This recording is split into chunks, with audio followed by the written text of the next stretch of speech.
Good evening and welcome to Suffering in Silence with Evangelist Tia here on Love Bay Afrobeat Music Talk Radio. We're here with you every Friday at 7 p.m. Eastern, and Love Bay, we want you to remember that we are continuing to rise out of the ashes together.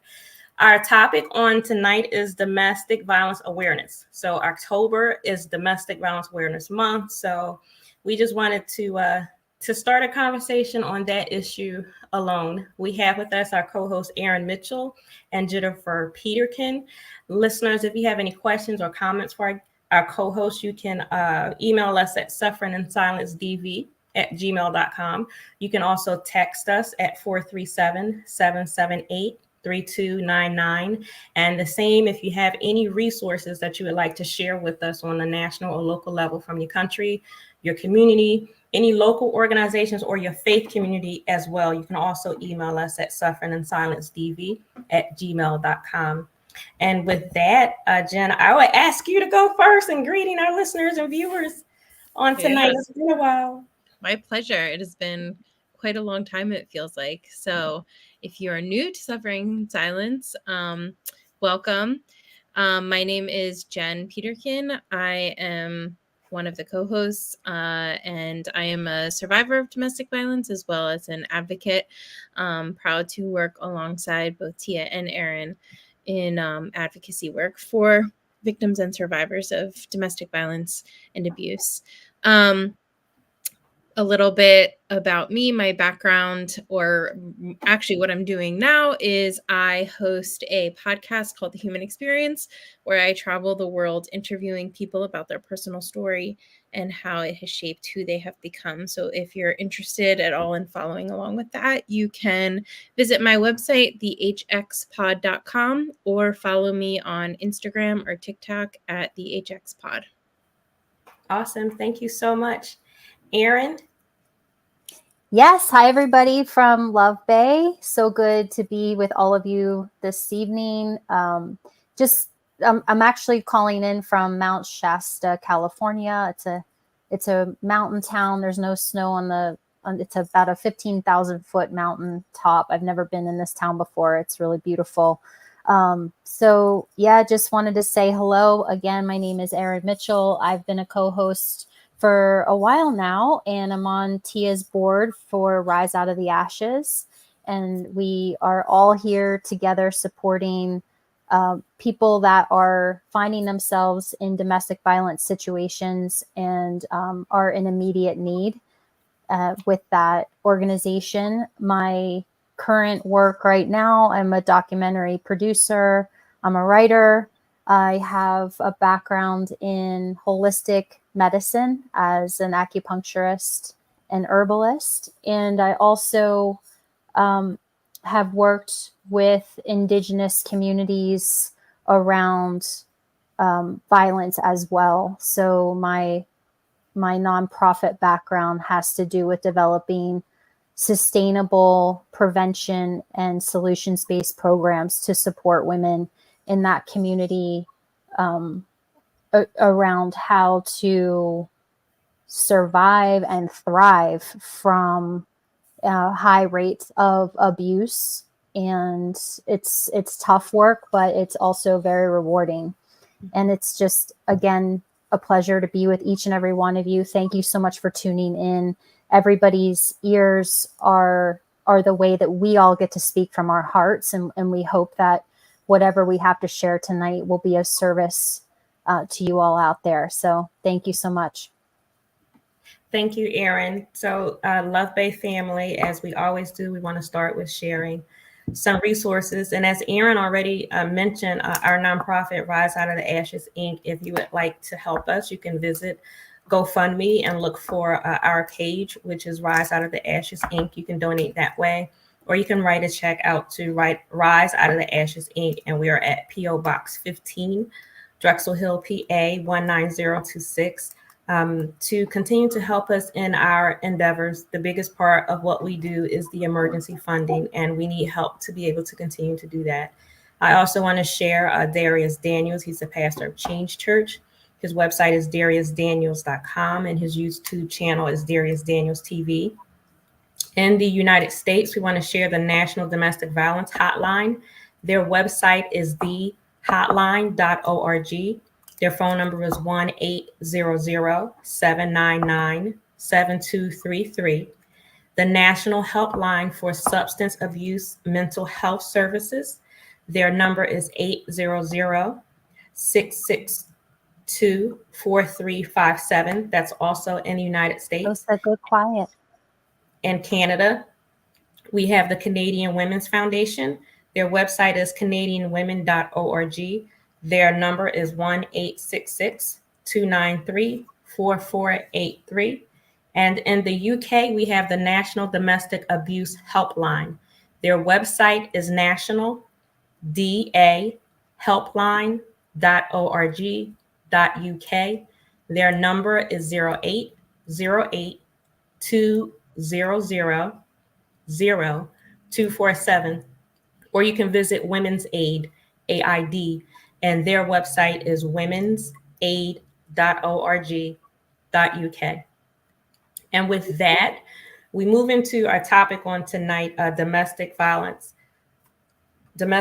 awareness. And as I've said many times before, what's irritating to me is that many people, many organizations, many individuals wait until October to start talking about domestic violence. But it's an issue that occurs and it happens and that we need to deal with for the entire year. But it is October, and so I wanted to talk about awareness efforts, and I was really thinking about it. And what came to me is that it's like we don't have to reinvent the wheel. Like the information that we have, information that's there, it's good information. It doesn't have to be reinvented, but it needs to be received and it needs to be acted upon by the organizations and faith communities, the general public, those that receive this information. Once you get it, you need to just basically do something with the facts, do something with the information that's put in front of you, and really just stop ignoring the situation of domestic violence. Just share the information, stop being afraid, and just go forth with it. So the first thing that came to me is that basically we don't have to reinvent the wheel.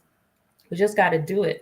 And there just needs to be more action. I do not see the action that I would like to see. There's more talk than actually helping individuals, actually providing spaces, actually meeting needs. And that is extremely, extremely irritating to me. So that's where I wanted to start the conversation, or that's the point that came to me. So, guys, what do you think, Jen? Yeah, I agree wholeheartedly. I mean, it is October. It is the time when you see all of the things come across social media and stuff like that. But what I was thinking while you were talking is something that I've been ruminating on recently is the fact that I feel like a broken record a lot of the time. I feel like I am saying the same thing over and over and over again. And I feel super annoying a lot of the time. I feel like everybody around me is like, oh my God, here she goes again. But what I've found more often than not is that people are not retaining this information. They're not paying attention because we do this a lot. Like as human beings, we filter things all the time. If we don't think something affects us or, it involves us, a lot of times it goes in one ear and out the other.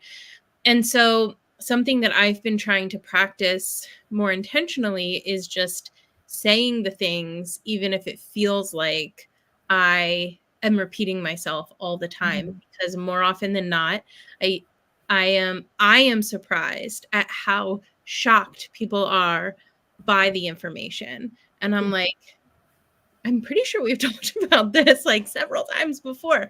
But I think it's a very natural human thing, especially now in our age of information where so much is coming at us all of the time.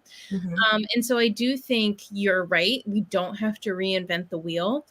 I think we have to figure out, what we do have to figure out is how to get people to care long enough to pay attention, I guess. Yes. And that is still something that I think we struggle with. Yeah, because once October is over, we're going to be in a struggle again to get the same attention for the rest of the year. And I completely agree. It was just on yesterday. I have several engagements already for October. I'm actually double booked on some days already. I literally will be leaving one event to go to another several days in October. And I don't just feel like it. I know I'm repeating myself. I know I am saying the same thing. And I'm not supposed to change the information because the information is correct. But on yesterday, I just had this really just heavy feeling like, oh my God, I'm just so tired. And it gets hard. It really does get hard. And for me, the space that I'm finding myself in is that the more I speak, I really believe I'm moving further into my healing process and just being a bit better every time. Because at one point I would tell my story, I would just rattle off information. I wouldn't feel anything. That's different for me now. So it's like I'm dealing with that. I'm trying to be helpful. I'm trying to help the public. I'm trying to help individuals. But to open yourself up and to tell your story, even just one time, let alone repeatedly, it really does something. And so I'm feeling the weight, of that too. And then some of these events where I'm seeing some of the same faces, some of the same faces in leadership or authority positions. So it's like, how many times do you need to hear me say this? Or how many times do you need to hear these counselors who are here? When are you going to do something? When are you going to put a program together? Or when are you going to help, one of these organizations? It does get tiring because I'm telling you, when October is gone, you won't see purple. We're going to move into Thanksgiving. We're going to move into Christmas, and not think about those who are affected, and it's not okay. It's like when Thanksgiving comes, everybody wants to feed families. Hello, people need to eat every day during the year, not just Thanksgiving. So it's in a lot of ways, I personally find it tiring. I think we need more advocates and we need more supporters. And I really do believe that making use of technology is a good idea, but you still have to do that with precaution because technology, in a lot of ways, can be and has been used as abusive tactics as well. And so when you want to reach a large majority of people, you want to go to technology, like, well, let's have a Zoom meeting. Right? Okay, well, somebody might get hurt if they're participating in a Zoom meeting, if they're on a computer, their steps are being tracked. So technology isn't always the answer. I think it's helpful, but again, you have to proceed, with precaution. And I don't want to be I don't know, Debbie Downer or pessimistic. I'm just I do think it's important to acknowledge, though, that there's a lot of things that come up throughout the year, like something Awareness Month, and domestic violence isn't the only one that's like this, but it's a very polarizing subject. It's not something that people agree on, and I think that's one of the reasons why we have such an issue. You look at something like, and I talk about this frequently and I don't want it to come off the wrong way, but October is also Breast Cancer Awareness Month. Yes. It's a very non-polarizing issue. Like, it's very black and white. Breast cancer is bad. People are willing to give money to that because there's really no emotional stake to it. I mean, it is very emotional because a lot of people suffer and a lot of people have lost loved ones. Yeah. And so I don't want to diminish any of that experience. But when you look at kind of the way that these things are both handled during the month of October, you see breast cancer everywhere. I think we see domestic violence in a lot of places because we're advocating. And so it's kind of more in our faces. But I would venture to say that a large part of the general public doesn't even know it's Domestic Violence Awareness Month, but they do know that it's Breast Cancer Awareness. And I think it's easier from an emotional standpoint. I think it's easier to support and deal with breast cancer than it is domestic violence. I mean, to this day, I am still counseling even clergy members, trying to teach them and educate them and get them to understand, yes, a man can sexually abuse his wife. A man can rape his wife. A man can abuse his wife. It's not okay because they're married. Um, I mean, so today, like what I think is a basic issue, what I think should be known, I still have to go over um, the basic issues. Yeah. And so it really is a problem. Whereas if you say cancer, oh, we get it, we understand it, let's help. Yeah. But domestic violence, I still have to explain. No, she's not there because she wants to be. There's some issues that you don't know, that you don't understand.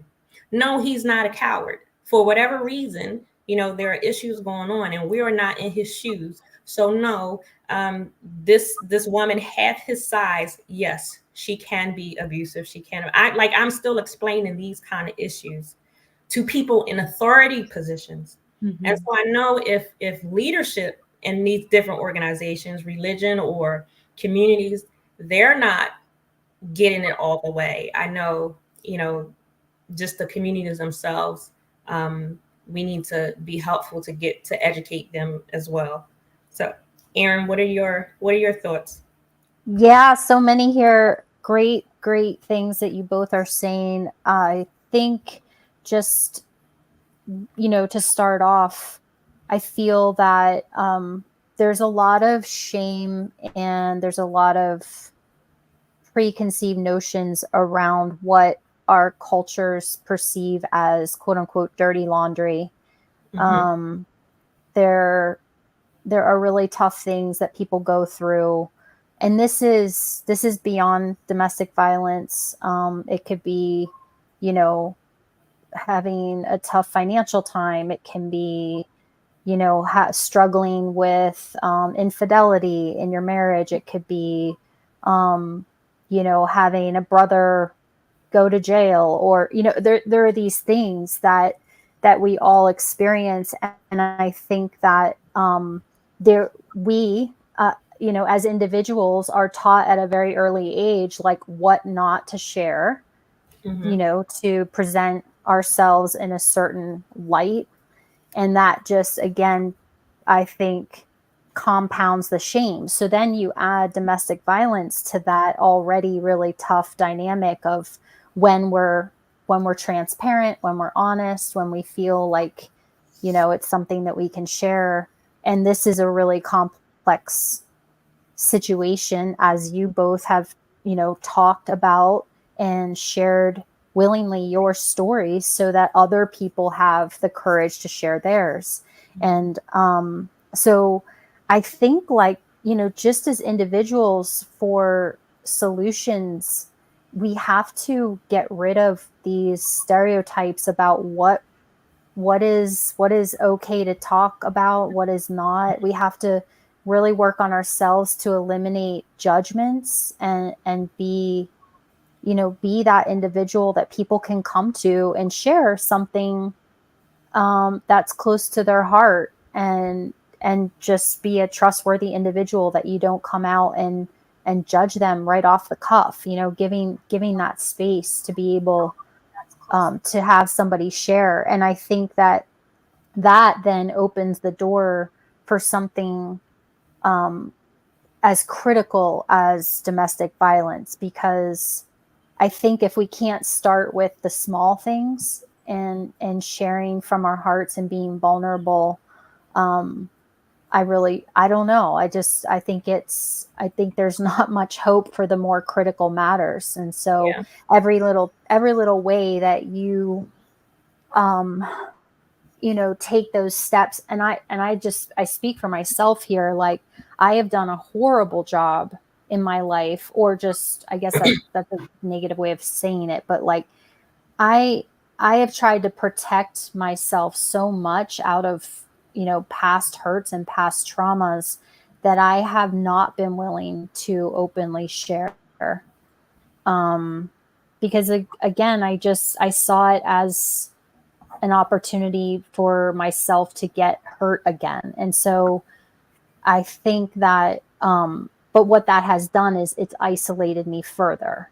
And so we all have that healing path that we have to continually stay on, that is going to then allow more and more and more people to be listening and to think about their own healing journey and their, what challenges they're facing. And maybe at some point, that these conversations, obviously, Tia, this is why you started your organization. Jen, this is why you started the Human Experience, right? Is to like really, really the passion behind, if we share the stories, then we are all healing from it. We're all, because some people are sharing their story and it's a part of your story. And then, and then that just trickles down like it's a domino effect. And so I say we just keep doing what we're doing.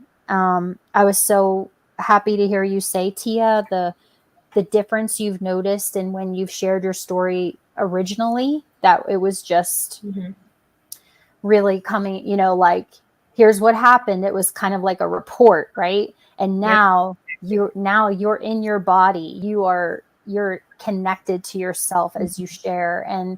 And so I think that that's a really important piece of repetitively sharing our story, right? Because we think, oh, we shared it and it's great, and it does. It feels really good. But man, I'm excited to get to that point. I'm excited. Like, that gives me hope to hear you say that. And so yeah. And the last thing I wanted to share is just, Jennifer, how brave it was for you to bring up breast cancer awareness and make that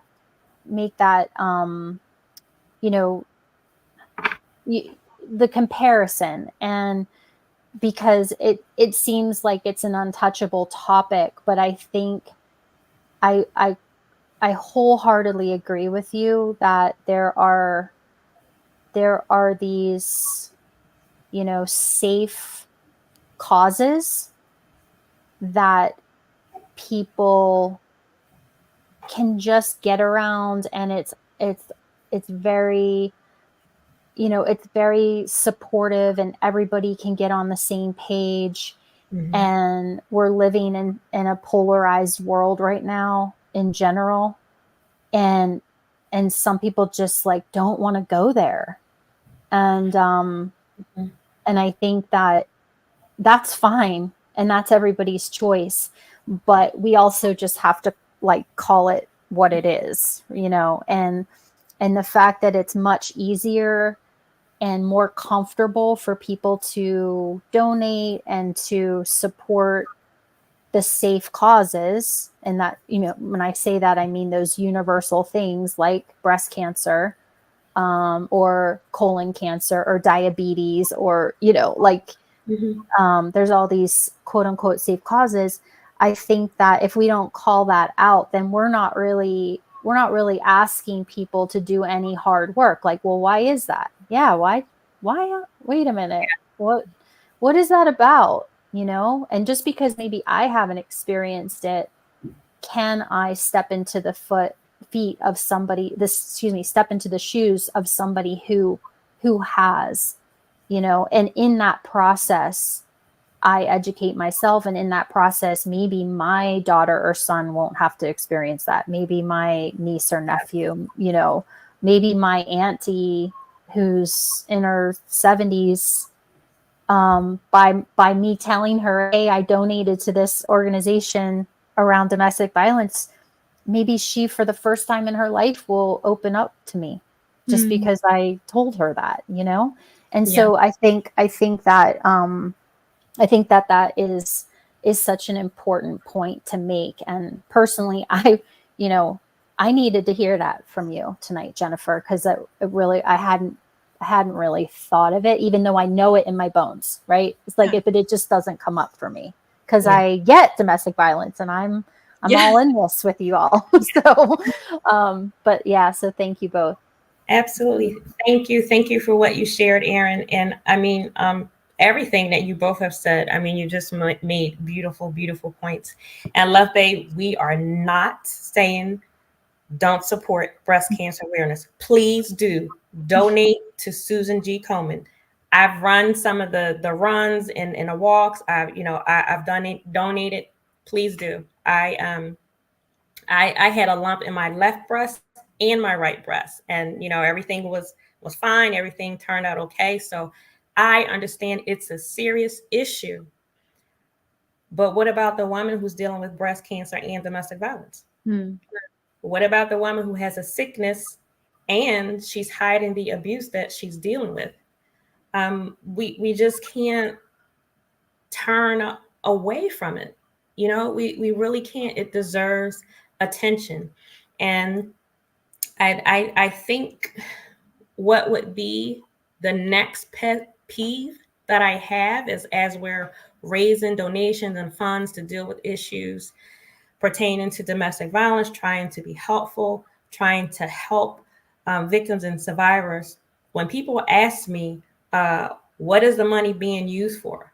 What are we going to do with this? Not that I haven't explained it. And then I go through it again and you still don't give.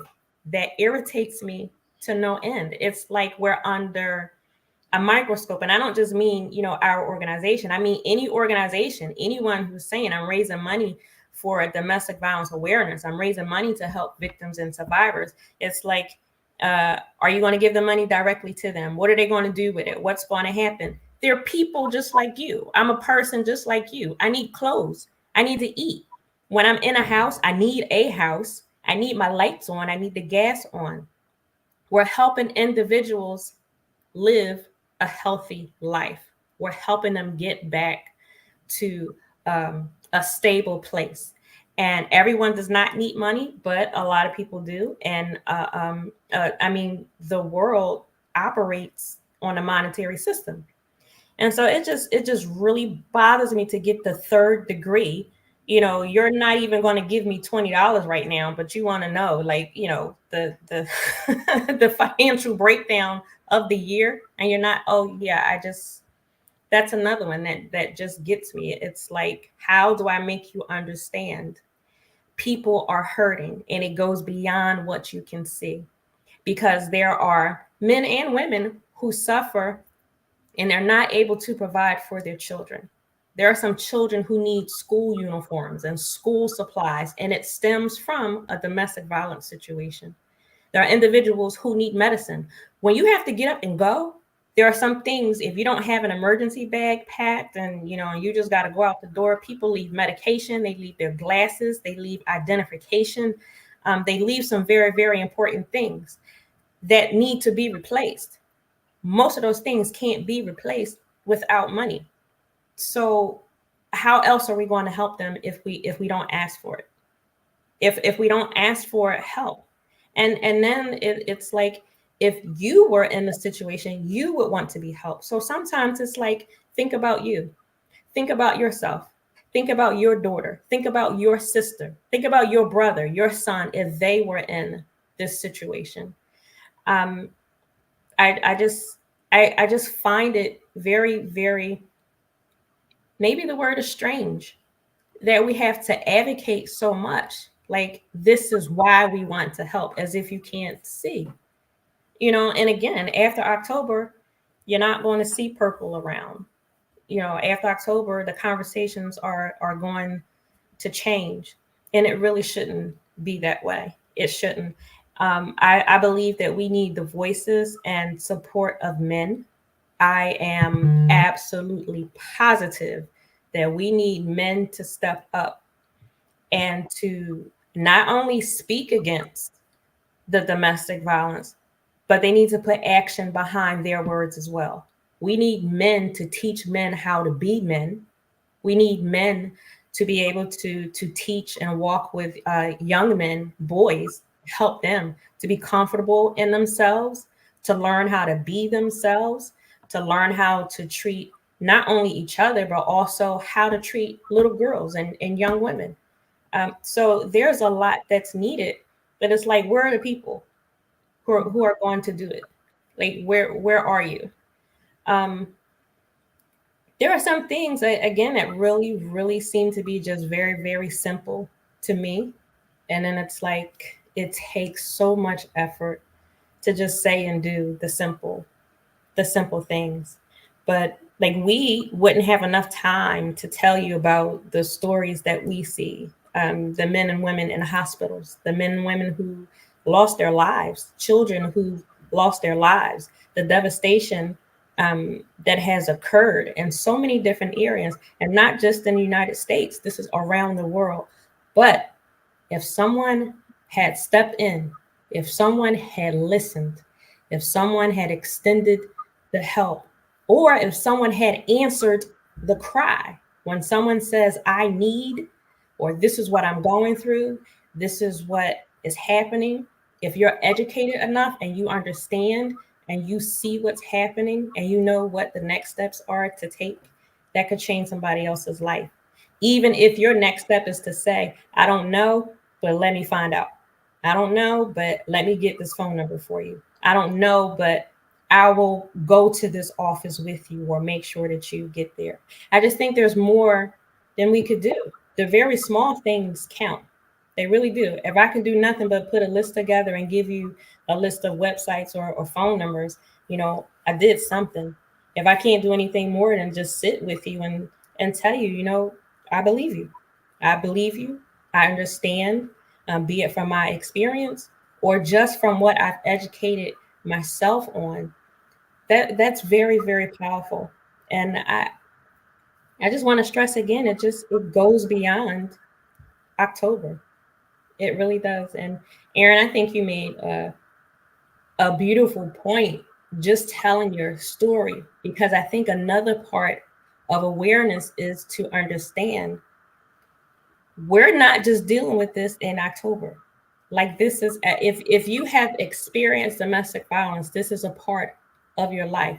I am years removed from my situation, but it's still a part of my life. There's still some progress that I'm making. There are still some hurtful and painful moments. I can't just throw it away, but I'm evolving every day. I'm in a different place. The first time I was speaking and I started crying, I couldn't believe it. It's like I would go into a place, I'll step to the microphone and just start talking. I don't need tissues or anything. This particular day, I was bawling and I couldn't believe it, but that was progress for me.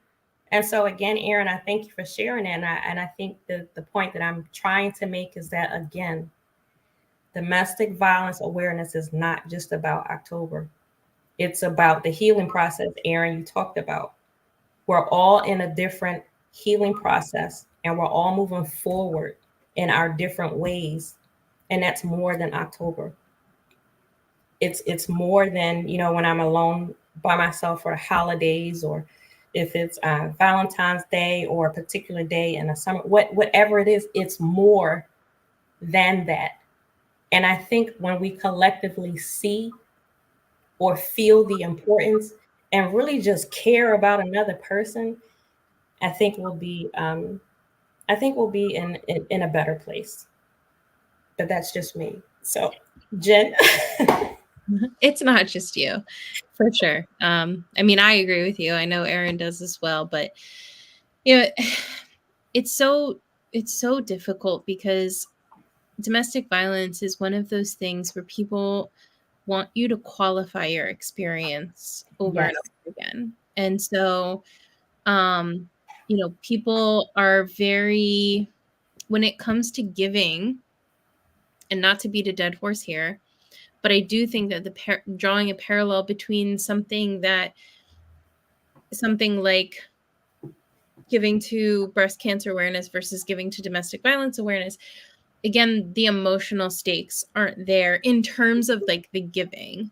And I do want to reiterate, I am not trying to say one is more important than the other, because I do believe that there are great things being done in breast cancer research and awareness, and I'm very happy that people support that. But just in terms of using it as a tool to kind of look at the way that we approach it as a society, you know, an organization like the NFL can stand behind breast cancer research, can stand behind Susan G. Komen, and every player in the NFL can have a little pink ribbon on their jersey or their helmet. And there can be fan merchandise that has, that pink jerseys and the pink ribbon for breast cancer awareness. The NFL is not able to stand behind Domestic Violence Awareness Month because how many professional football players are under litigation currently for abuse of their partners. So again, it's very easy in a way to be involved in one rather than the other. And then when you get into domestic violence, there are a lot of people have a lot of feelings about it. And it's confusing for people like us because we're seeing survivors, we're seeing victims, we're seeing the aftermath of this, and we're like, why can't people just wrap their heads around it? And I don't know the answer to that, because there is something that when you experience it, it does obviously change it for you. But I do think that it's something that it makes people very emotional, and not in a way that makes them makes them soften towards it. It kind of, again, it polarizes people. So people either kind of get it and it clicks for them and they understand the fight and the advocacy, and other people get very defensive about it. Right.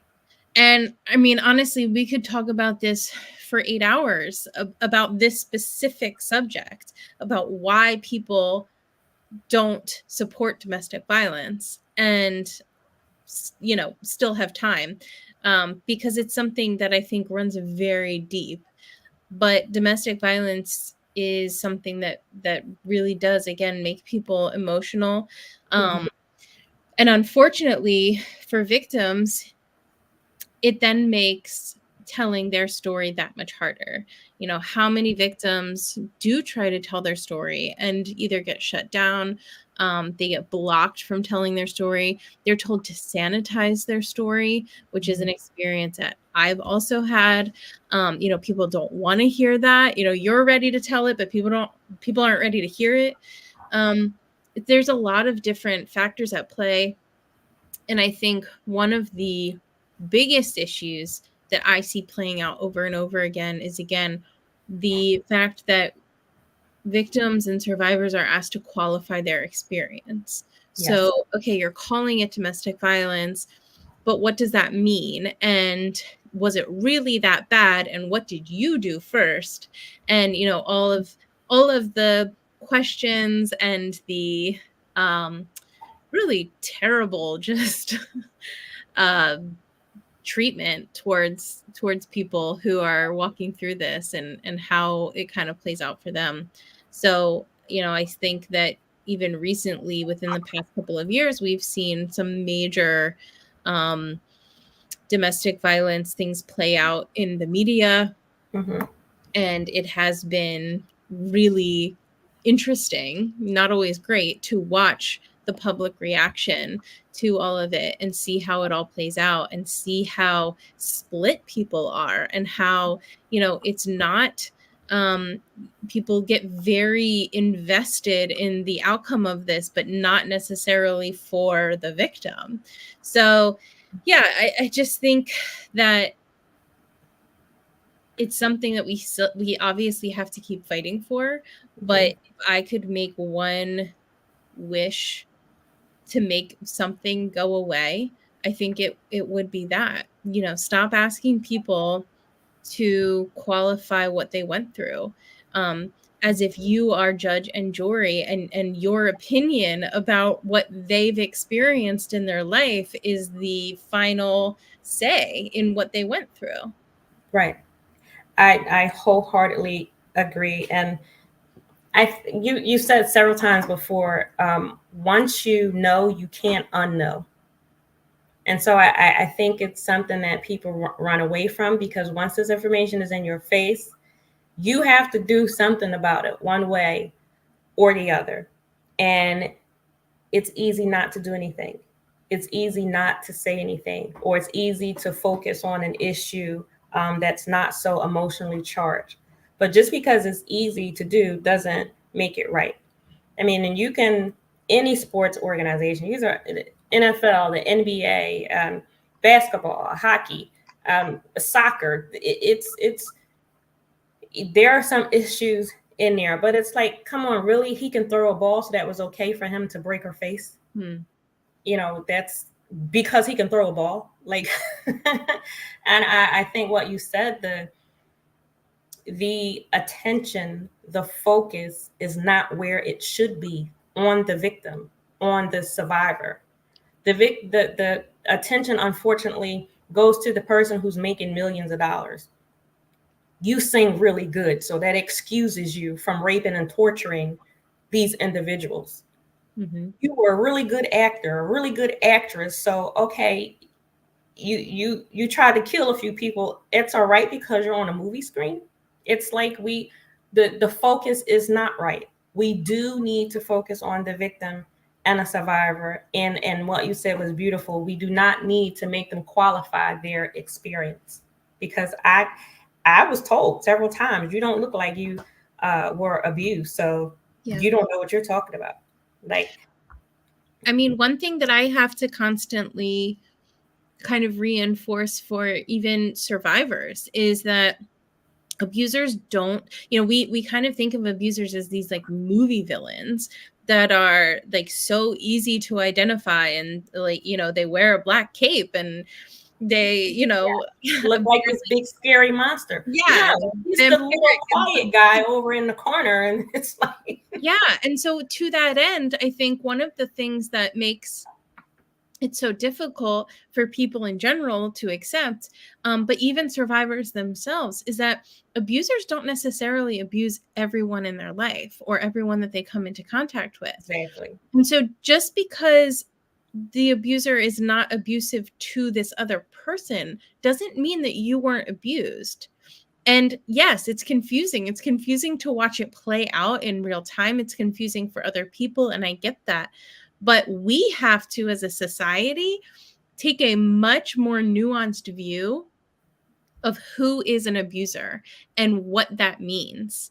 And really like take this cartoonish black and white, angel and devil on your shoulder picture out of it, because it's so it is it really distorts our view of what domestic violence actually is. Yes. So, Erin, as we're talking and just going through, I just have like more more questions in my mind. Like, I do not have an answer.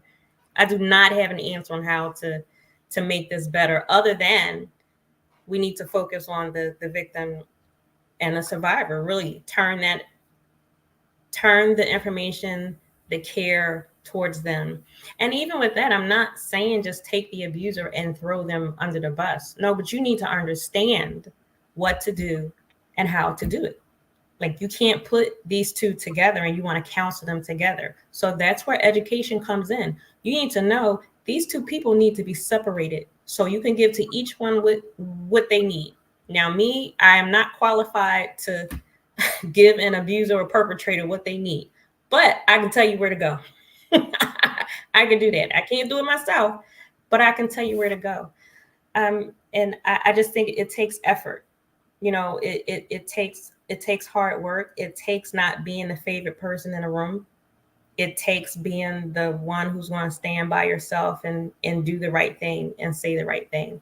I wear that hat a lot, and I'm good with doing it, because for me it always comes back to, I never want anybody to feel what I felt. If I can avoid someone having the experience that I had when I was trying to get help and didn't get it, then you know what? I'll be the only voice in this room advocating for the right thing.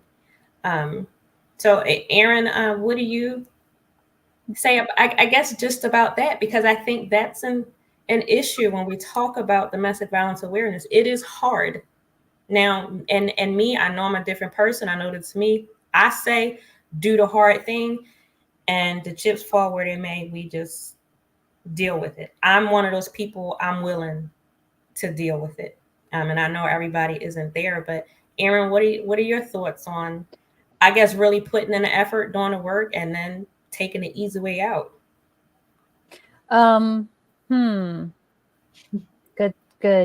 Good question. I think that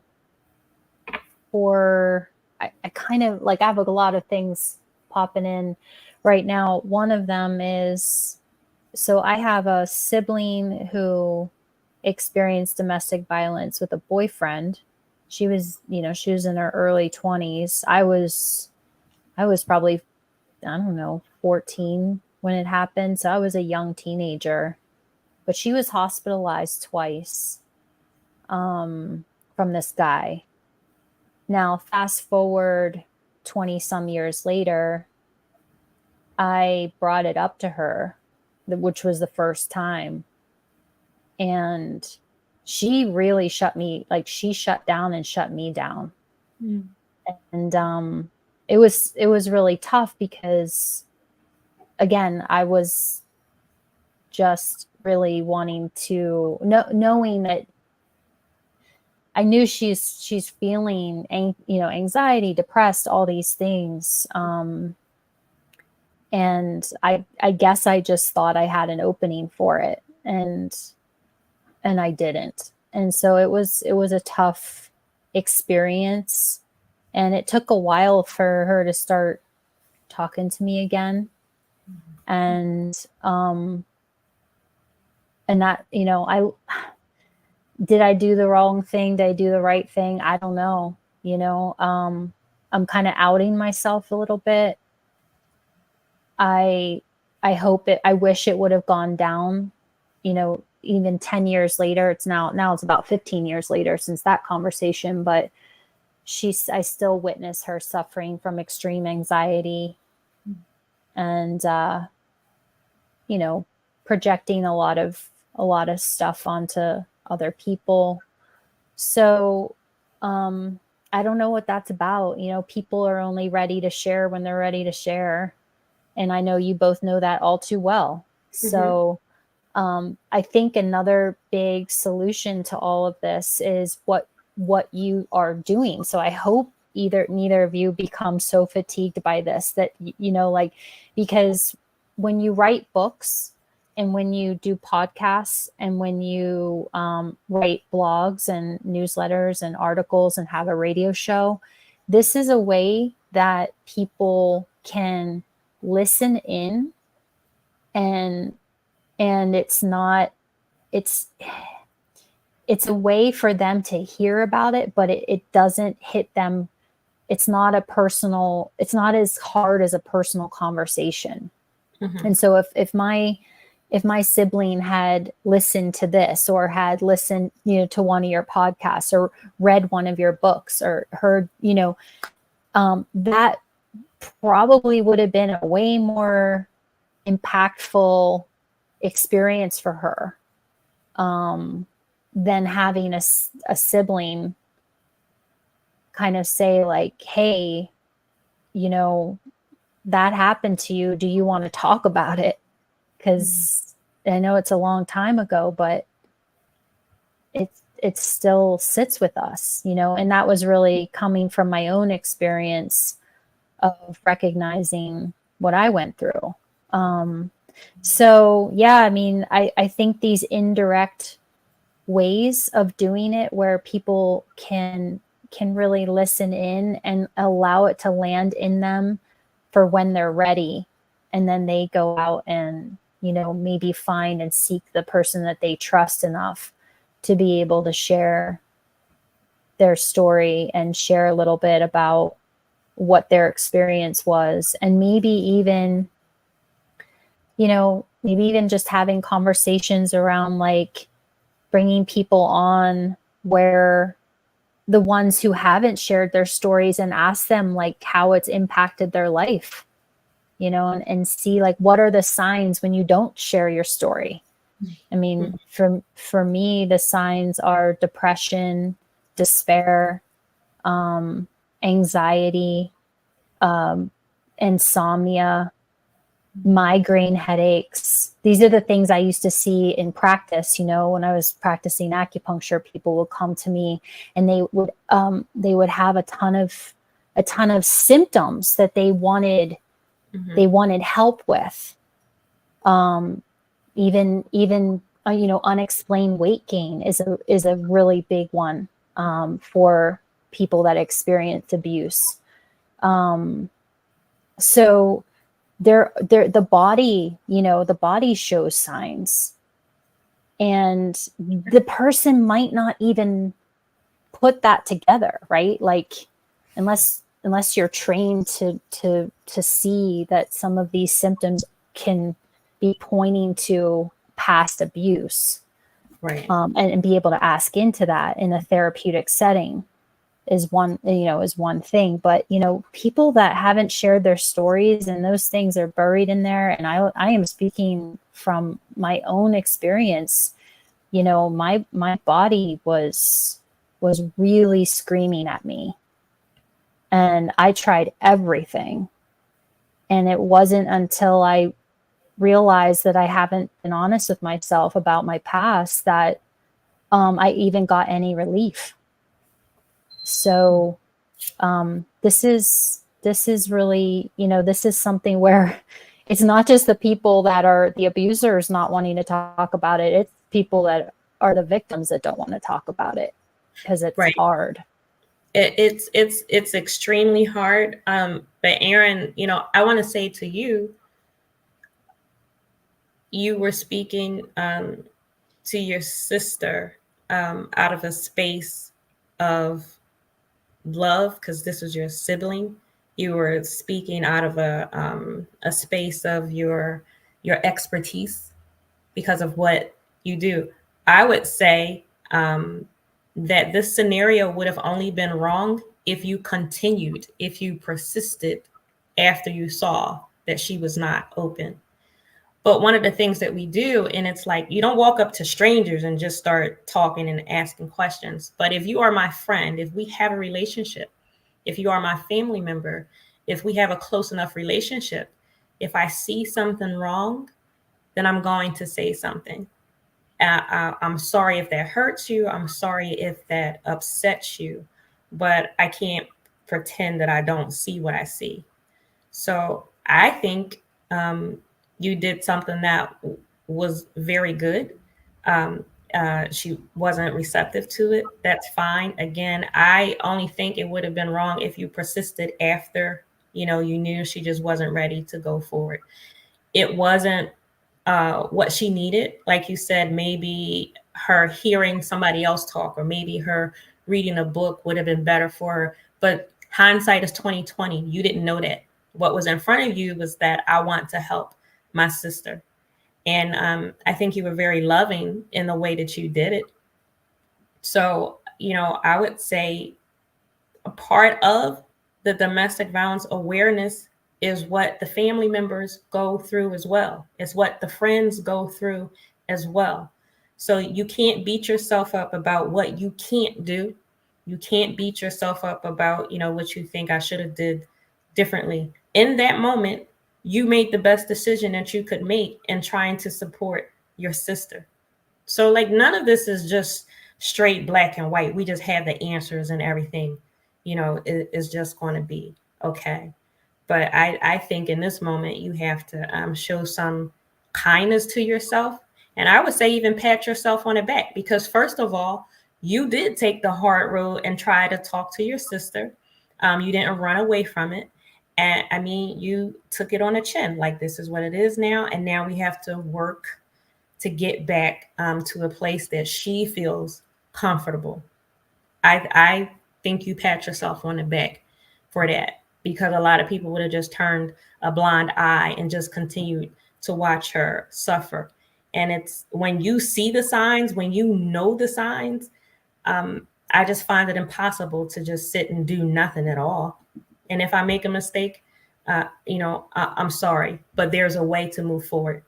And I would rather be trying to, fix it and move slowly. Let's rebuild this relationship than to just watch you completely suffer and I'm suffering along with you. So there's a lot to it. Love Bay, there's oh my God, family suffer, friends suffer. There are no easy answers. There's just not.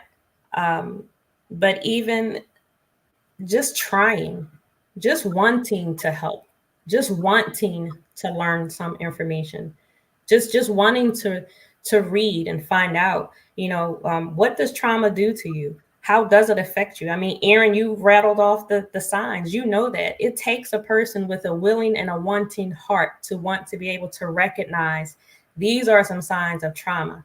And not only do I recognize the signs, but this is what I can do, if I can do anything at all, to try to help you deal with the issues. So I think you should pat yourself on the back. And I feel like you should, give yourself a break, because you did what you thought you needed to do for your sister. And I'm very, very sure she appreciates you for that. Thank you. You are very welcome. So we are just under the hour. So I want to give you guys the last few minutes on your thoughts of on domestic violence awareness. It's not just October. It's not just October. But Jen, if you go first and just give us your final thoughts on tonight. Yeah. Well, I'm gonna kind of loop back to what you were talking about, Erin, because I think it's such an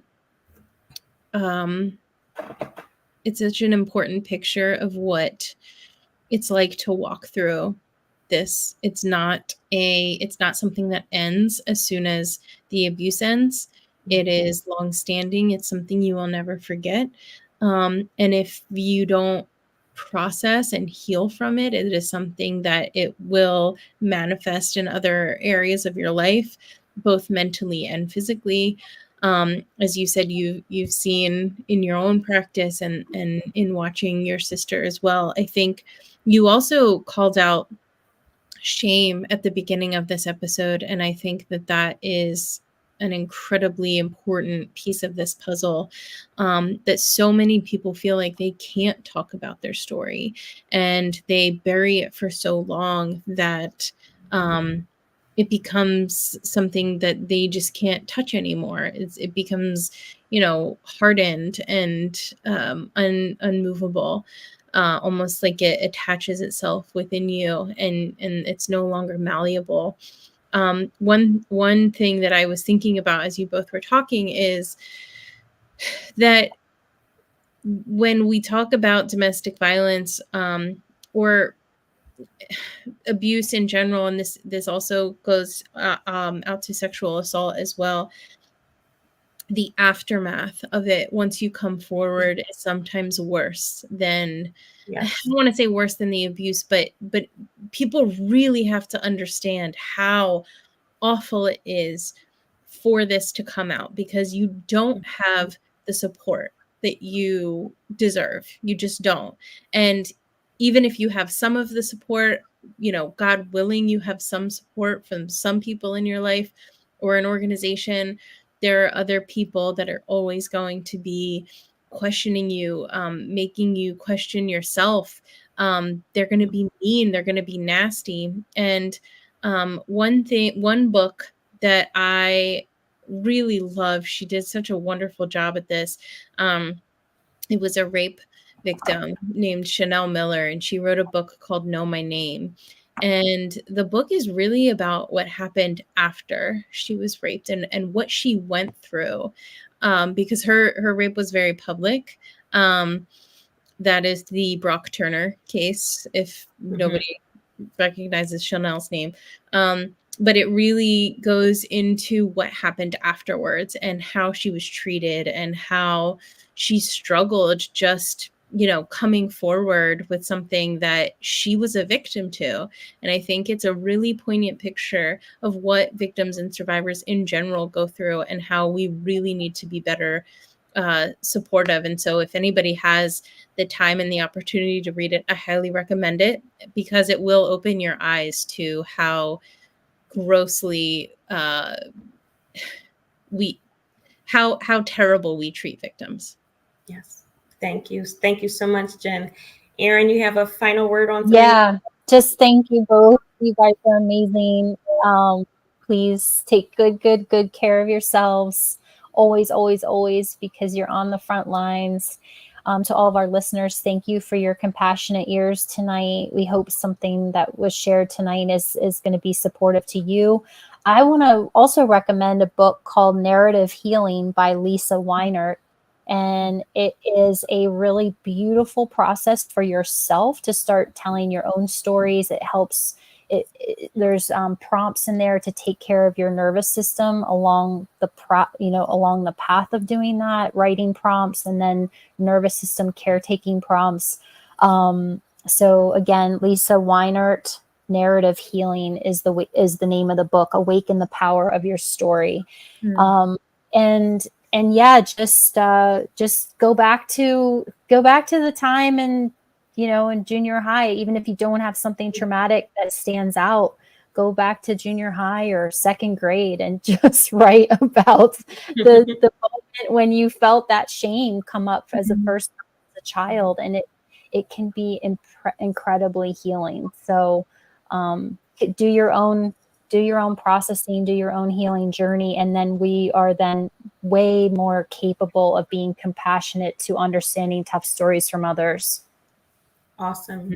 Thank you both so much for being here on tonight. Love Bae, we love you. We want to continue to support you and do what we can to help you each walk through your journeys. If you want to catch up on previous episodes of our program, you can visit our YouTube channel, Suffering in Silence TV. Thank you so much for joining Suffering in Silence with Evangelist Tia here on Love Bae Afrobeat Music Talk Radio. We're here with you every Friday evening at 7 p.m. Eastern. Love Bae, we are continuing to rise out of the ashes together. Good evening.